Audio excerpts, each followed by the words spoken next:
سيدنا ونبينا أبي القاسم المصطفى محمد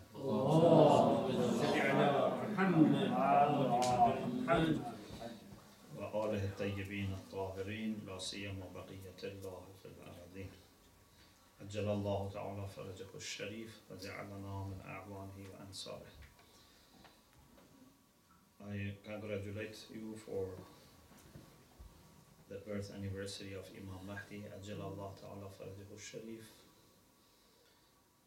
And one of the best places to celebrate the birth of Imam is in Hawza, because in a special sense, Hawzas belong to Imam Mahdi, Ajal Allah Ta'ala Farajahu Sharif. So, what I thought to share with you is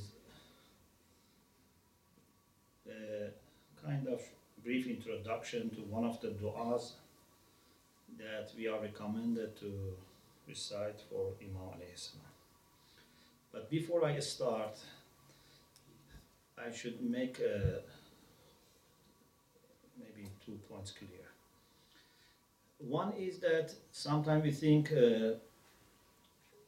our responsibility towards Imam is mostly to prepare for his coming, and then of course when he comes we would have different tasks. But right now what we can do is just to prepare for his coming. But this is not sufficient and adequate. For sure we have to prepare for his coming, but we have lots of things to do right now in relation to Imam alayhi salam. In addition to adding to our ma'rifah towards Imam alayhi salam, adding to our devotion to Imam alayhi salam, we should also help him right now. And in a particular way, we have to pray for him.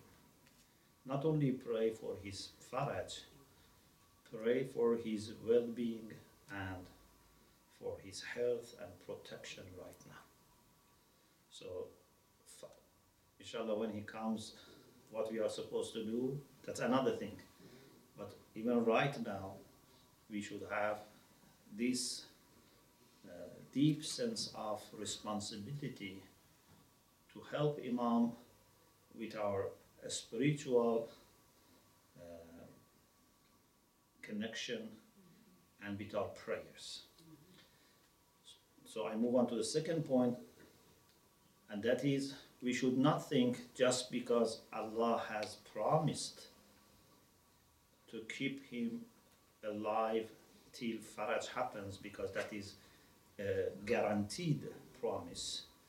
And Allah has mentioned this in different books, that the world would not finish without establishment of that government of universal justice and brotherhood and honor and dignity, and certainly Imam Mahdi is going to be alive to establish that. We should not interpret as also every aspect of his life is directly and miraculously protected by Allah subhanahu wa ta'ala. So that, for example, he does not become ill because Allah has guaranteed his life.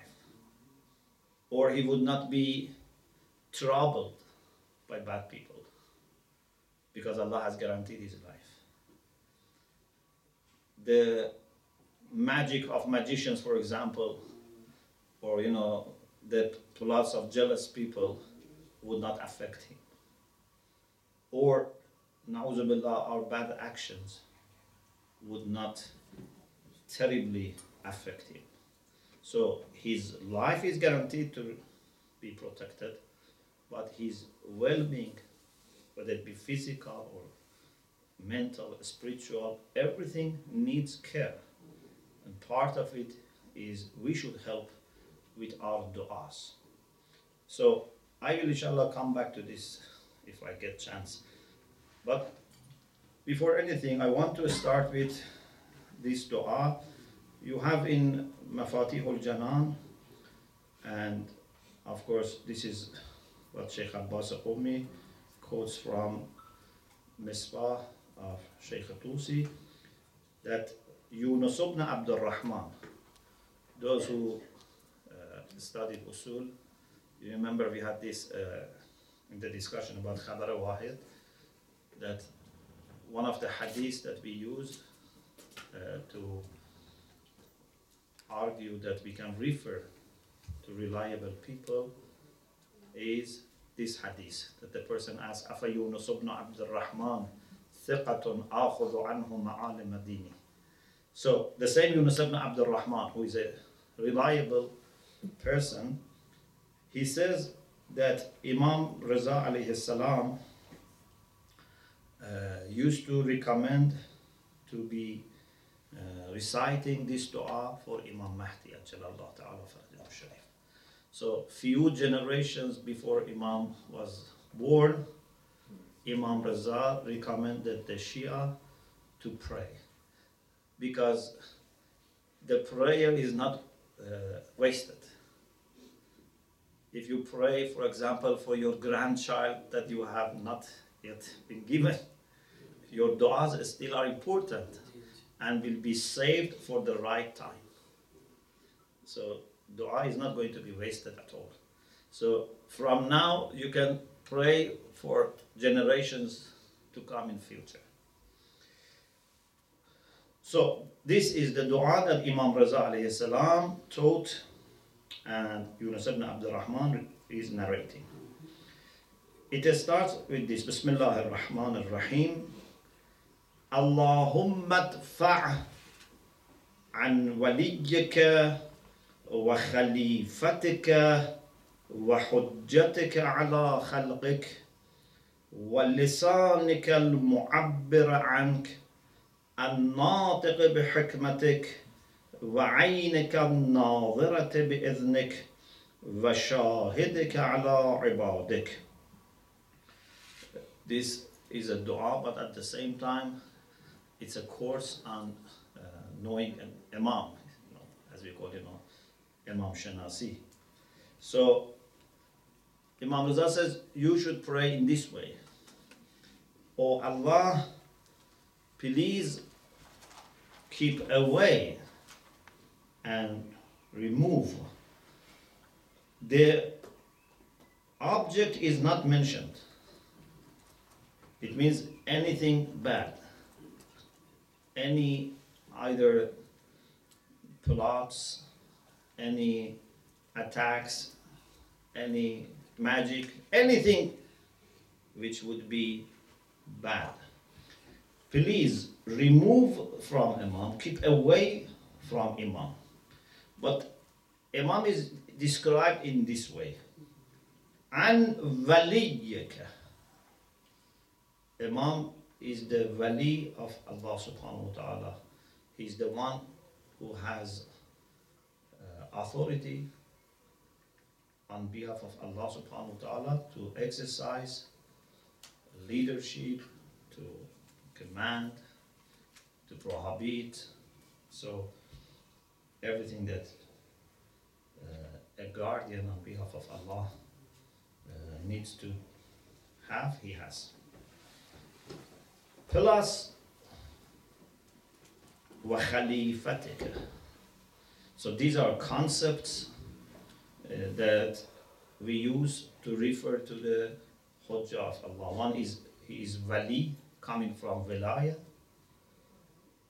One is hujjah.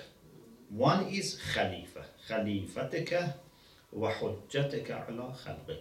Khalifatika goes to the discussion that we have about khilafah in some aqaid. Of course, we had this discussion. Goes back to the conversation between Allah subhanahu wa ta'ala and the angels. Inni ja'ilun fil ardi khalifa. And as our ulama say, angels understood very well that this is not one-off appointment. This is something which is going to be continued. If it was just Adam being appointed once and forever, then there was no need to ask question. They knew that this is going to be continued. And right now, the one who is Khalifa of Allah subhanahu wa ta'ala is Imam Mahdi al-Jalallah ta'ala farajahu al-Sharif. So, an waliyaka wa khalifatika wa hujjatika ala khalqik. So, not only he has the role of being vicegerent of Allah subhanahu wa ta'ala, but he is also hujjah of Allah.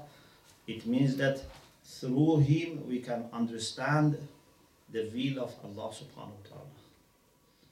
As we have in Ziyarat al-Rasil, Assalamu alayka ya hujjat Allah wa dalila iradatihi. Hujjah of Allah is the dalil for irada of Allah, is the sign for understanding the will of God. If you want to know today what Imam wants from you, okay, then you have to understand many things. And I don't want to go into that discussion. But if you manage to understand what Imam wants from you, you understand what Allah wants from you. Because irada of Imam represents irada of Allah subhanahu wa ta'ala, is hujjah of Allah. How we understand irada of Imam? Of course, we refer to our ulama, marajah, leaders. There are lots of things. But basically, to know the will of Imam shows the will of Allah subhanahu wa ta'ala. وَلِسَانِكَ الْمُعَبِّرِ عَنْكَ. Imam also speaks on behalf of Allah subhanahu wa ta'ala. He is like a tongue. Of course, Allah doesn't have physical tongue. And it means that Imam alayhi salam speaks the will of God to us. Imam tells us what Allah subhanahu wa ta'ala wants or what Allah subhanahu wa ta'ala doesn't want. So he speaks and conveys to us the message of Allah subhanahu wa ta'ala. Not by revelation. There is no new revelation coming. There is no new book coming. But Imam, through inspiration and direct knowledge, he receives so much of knowledge that he can speak on behalf of Allah subhanahu wa ta'ala. وَعَيْنِكَ النَّاظِرَةِ. Not only he is your tongue who explains to people what you want, he is also your eye. النَّاظِرَةِ بِإِذْنِكَ. The one that with your permission. So this shows that this type of vision is a special. Whenever something like bi'idhnik comes, like Quran when it talks about miracles of Isa alayhi salam, or for example take people from darkness to light bi'idhnik. There are cases in the Quran, if you study, when bi'idhn comes, normally is something extraordinary, something that is supernatural. Imam is the eye that is nadhara. He looks at everything, not only on the surface. Even his eye scans minds and hearts of people. So not only he sees who is praying, he sees who is also praying sincerely. Not only he sees who is teaching and what is being taught, he also is able to see what's the intention of this person who is teaching, what he wants to achieve. So his vision, his sight is not restricted to the surface, to what we can see in a small place. So it's wide, he can see everything, but also deep. He has wide and deep vision.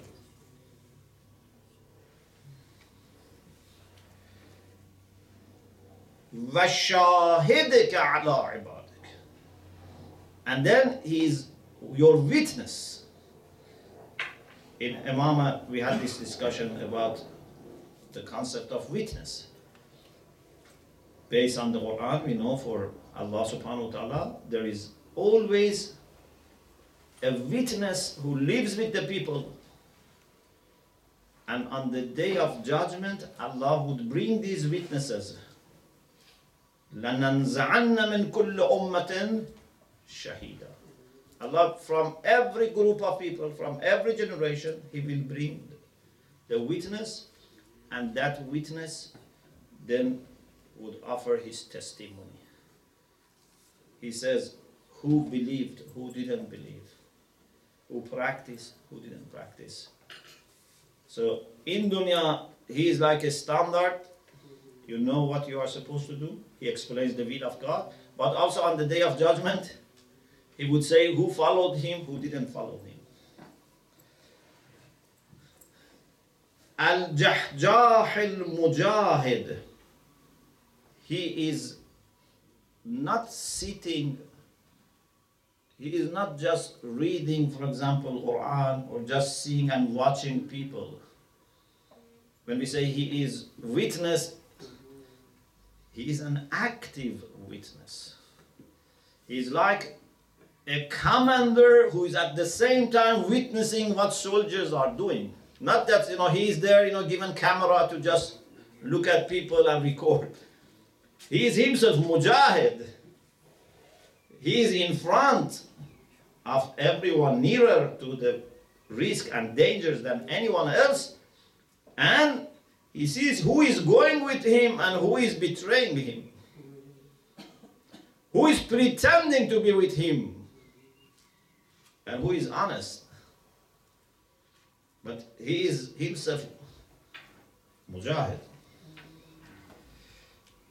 Al-A'idh bik.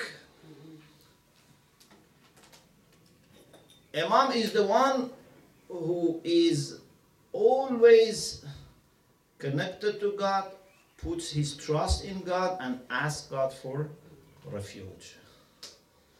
Because he knows there is no protection except from Allah subhanahu wa ta'ala. There is no refuge except coming from Allah subhanahu wa ta'ala. If in the whole world, we have how many people? More than 7 billion people. In the whole population of the world, the one who feels more than anyone else his poverty is Imam Mahdi. The one who understands more than anyone else his need for Allah is Imam. The one that thinks that even if for an eye blink, if I don't remember Allah, I can be destroyed, is Imam. We say, Ilahi la takilni ila nafsi ta'fata ayn, but we don't say it that much seriously. Back in our mind, we think that, even for years we can manage. At least for months we can manage. We are not that careful that in every moment we seek protection from Allah subhanahu wa ta'ala. Because if you want to seek protection in every moment, it means that in every moment you have to remember Allah subhanahu wa ta'ala. And we are not that much remembering Him. But He is the one who is Al-A'idh bik. If there was a way to illustrate, this is of course just tashbih, kind of parable. Imam is the one who is always holding on to Allah subhanahu wa ta'ala. You can say holding on to the rope of Allah subhanahu wa ta'ala. Always. Al-Abid indak. So he is also the one who worships you and serves you, but indaka, very close to you. You remember, some of you maybe remember, we said the maximum nearness to Allah that we can achieve is to be in Allah. We can never be more than عند Allah. مقربون are عند Allah, not مع Allah. We don't have anyone مع Allah. Okay? عند الله. يا وجيها عند الله. الذين عنده. Okay? Imam is al-abid عندك. He is serving God and worshiping God not in order to get near God. He is already near God. He is not away from God. He is close to God. Sometimes you show respect to someone from distance. Maybe you call him, there is distance of thousands of miles, you say salam. Sometimes you are near that person and show your respect and love. When we worship Allah, we are like a person that from another part of the world is showing respect. But when muqarrabun worship Allah subhanahu wa ta'ala, there is encounter. They feel the presence of Allah. وَأَعِذْهُ. So first thing was idfa. The first request for protection was idfa. Dafa means to repel, to not let come. Okay? Protection. Because in Arabic we have dafa and rafa. Rafa is when something has already come. Dafa is not to let come. Okay? So, after that, we say, وَأَعِذُهُ. Please give him refuge مِنْ شَرِّ جَمِيعِ مَا خَلَقْتَ. With respect to the bad coming from all your creatures. Anything. This can be interpreted in two ways. One is to say anything bad that you have created, but I think it doesn't mean that. I think it means bad coming from any creature. Min sharri jami' ma khalaqta. Anything which is created and has the potential of causing harm and causing trouble, we ask Allah to protect Imam. خلقت وبرأت وأنشأت وصورت. Anything whose creation has been completed is a reality and it has a chance of harming, we ask Allah to protect Imam. And we should know the dangers are not coming from one direction.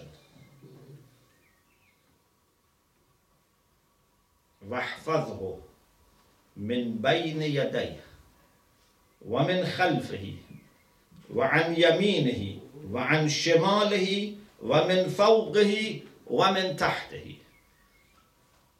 Means from all directions we ask Allah to protect Imam alayhi salam. What type of protection? Sometimes protection is not adequate.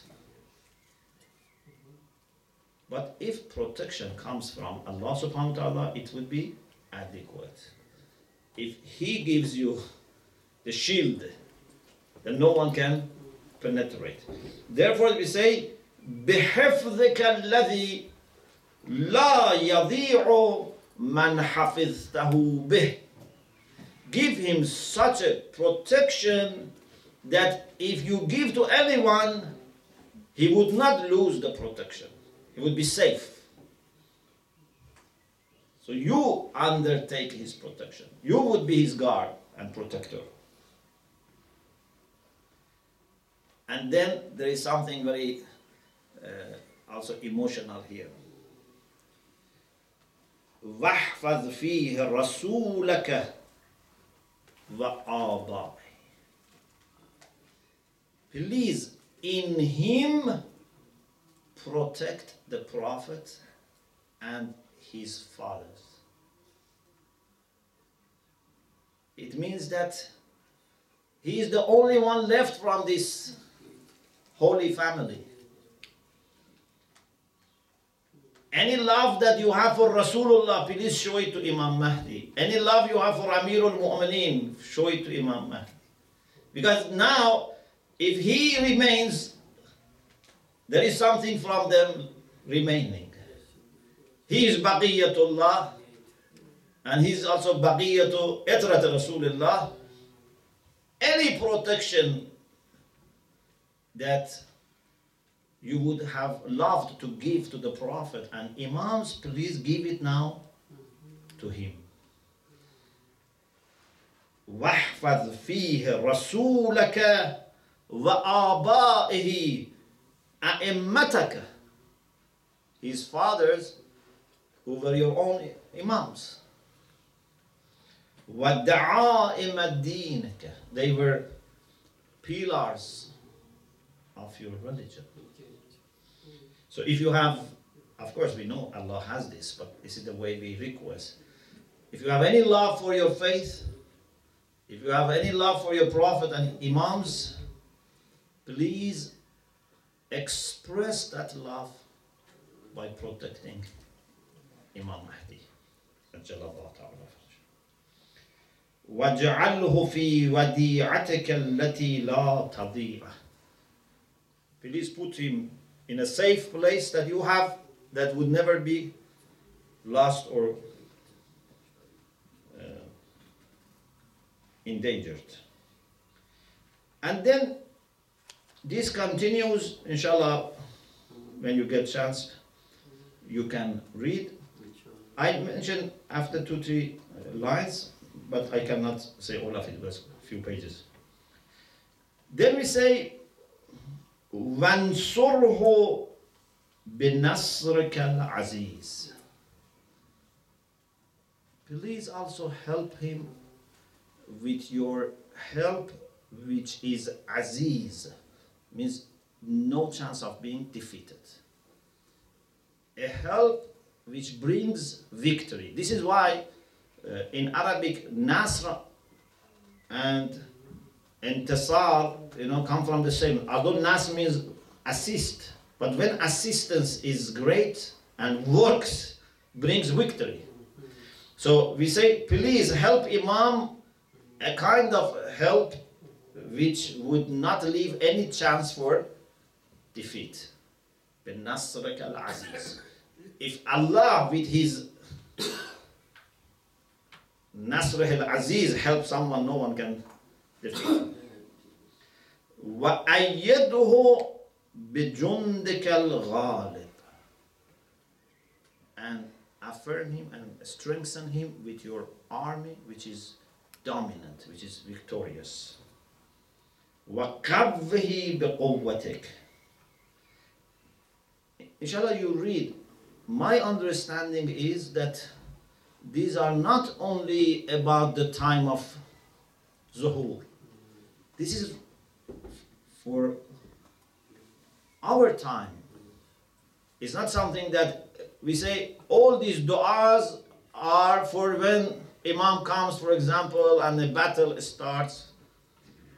Imam needs these du'as right now, asking Allah to protect him, to help him, to support him, to make angels at his service, as we have here. أَرْضِفْهُ بِمَلَائِكَتِكَ. So, my conclusion, I don't want to speak too long, is that because Imam alayhi salam has a central position, has a key position, is the Hujjah of Allah. Therefore, Satan and